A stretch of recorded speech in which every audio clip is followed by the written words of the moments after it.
It's for real. That is what we farmers see. Sorry. 2014 was around the time that this Galana story was really embedded, and we said, okay, it's going to be fantastic.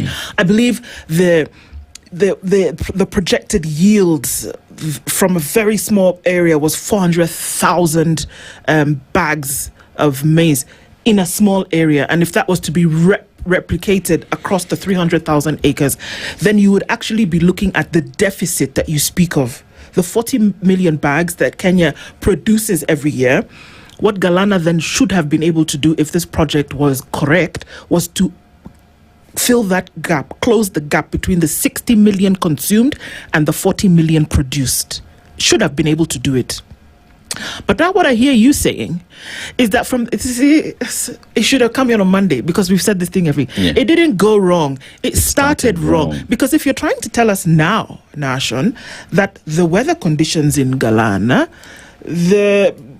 and everything else from the beginning didn't make sense, why would in 2014 would you go into this knowing full well that weather conditions in this area are not conducive for growing the kind of things that you want to? It's not just maize, by the way. You'd be interested to know that out of Galana, we would see things like livestock, fisheries, food processing, storage and logistics, etc., etc. But the product that we're talking about is maize, seed maize, soybeans, cassava, onions, horticulture, flowers and things like this, sugarcane, orchards, fruits, livestock, fisheries and aquaculture. So all that is good. It's good in paper, but realistically, I don't think maize will do well in Galana. Realistically, because one, I've told you about the seed desiccation. Secondly, you're likely to be using maize varieties that are drought tolerant. Drought tolerant varieties are low yielding varieties.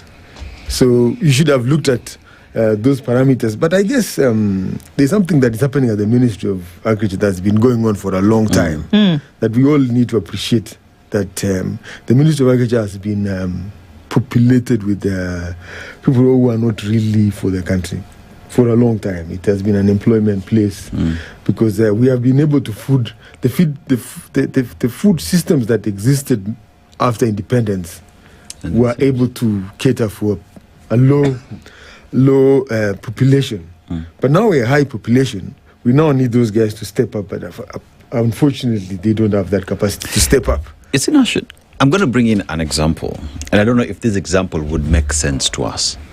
If you look at the state of Texas in the United States, it's predominantly a dry state rather. But they do provide over millions, around 1.5 to 2 million, 200 million bushels actually of corn annually on 1.5 million acres. What is a bushel? Okay, bushel. I'm joking. A bushel is about 24 kilos. Yes, got it. Yeah. Right?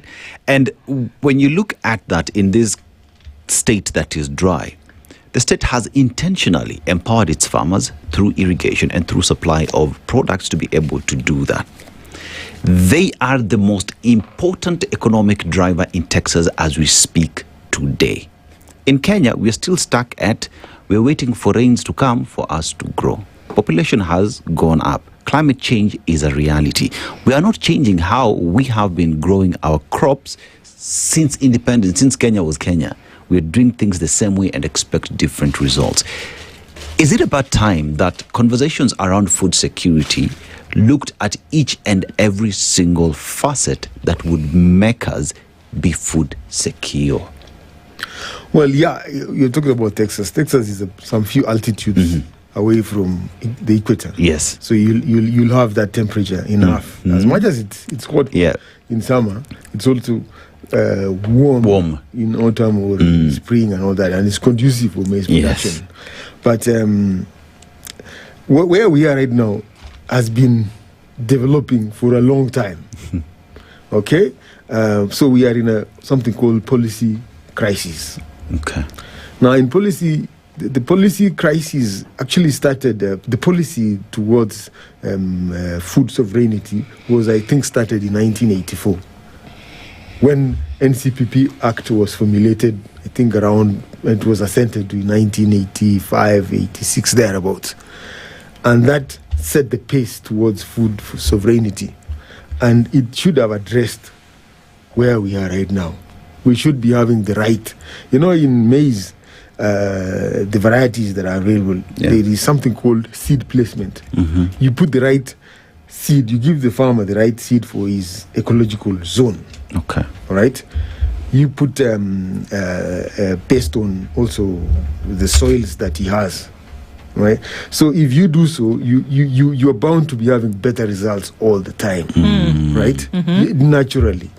But with the policies that are in place, you look at NCPB Act, there are sections that have been deleted over time through parliamentary or legal challenges in the NCPB Act. But if you go to the original one, which has not been edited, we would not be in this crisis at all.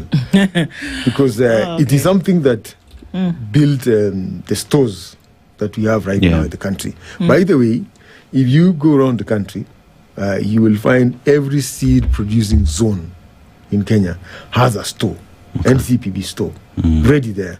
And 99 times of the year, it's empty. We only go there to get the fertilizer.